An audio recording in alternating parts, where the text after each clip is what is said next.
Hello, everyone. Welcome to America's Audit Update from the Republican Party of Arizona. I am your chairwoman, Dr. Kelly Ward. At my last update, it was clear that tensions were growing as the Maricopa County Board of Supervisors, together with the Maricopa County Recorder, Stephen Richer, were resisting the request of the Arizona Senate to meet at 1 o'clock tomorrow to discuss irregularities and omissions found during the audit process. The request was a simple one. Now, we found some serious problems. We need some serious answers, so let's discuss them in a constructive manner. Senate President Karen Fann was very professional. Well, that hit a nerve that has the Maricopa Board of Supervisors Chairman Jack Sellers and Recorder Stephen Richer launching an all-out war against the audit, against the Arizona Senate, and even against former President Donald J. Trump.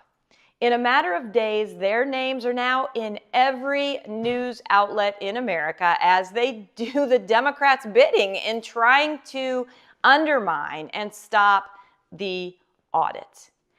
Is it just a matter of Sellers and Richards objecting to the Arizona Senate's request, or is it something much deeper?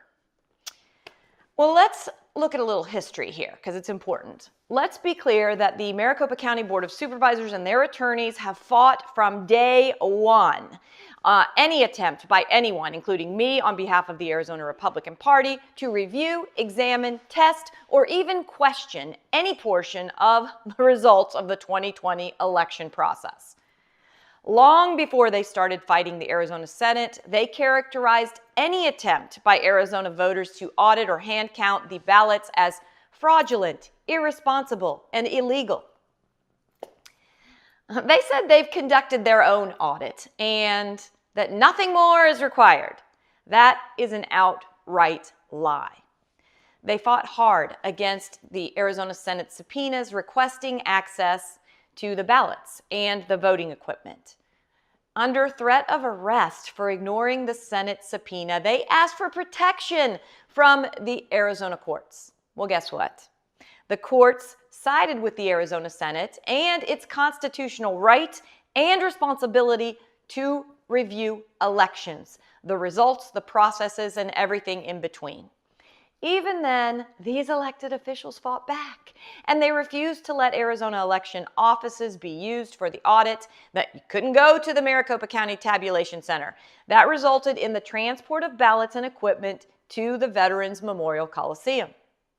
The response from the Board of Supervisors and the people at Maricopa County: attack the Senate as though they were jeopardizing ballot security as they were forced to move the ballots to another secure site, which they did with heavy security. What exactly is going on here? Are these just elected officials whose primary interest is voter integrity and election transparency, or are they typical politicians who are doing everything to protect their backside while keeping the voters in the dark? No doubt here, it's the latter. Sellers and Richer have shirked their responsibilities to the voters that elected them. They aren't interested in working with the Arizona State Senate in any way that is constructive. We've seen it before when good people find themselves with power entrusted to them by the voters. They forget their time in office is temporary. They forget that they serve at the pleasure of the voters. They forget that their sole responsibility is to represent their constituents. Sound familiar? They view any attempt by the voters, by we the people, or by their duly elected representatives to look into this as a sham and interference into how they run their offices. How dare anyone question their work or their motives, let alone the Arizona Senate or Arizona courts? Their job is not to attack us, but to listen to us. But they certainly are not hearing us or our concerns. And that's why this audit must continue, why it must be completed. We need answers to real questions that, for some reason, some of our elected officials are hesitant to provide, or even worse, to even entertain. That's what America's audit is all about.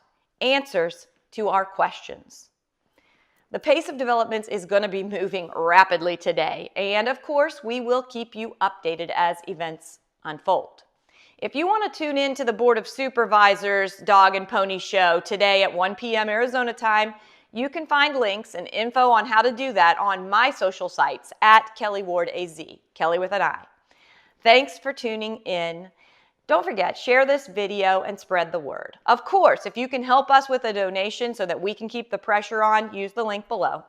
I know I'll see you again soon, right here, as we stand strong together to keep America great.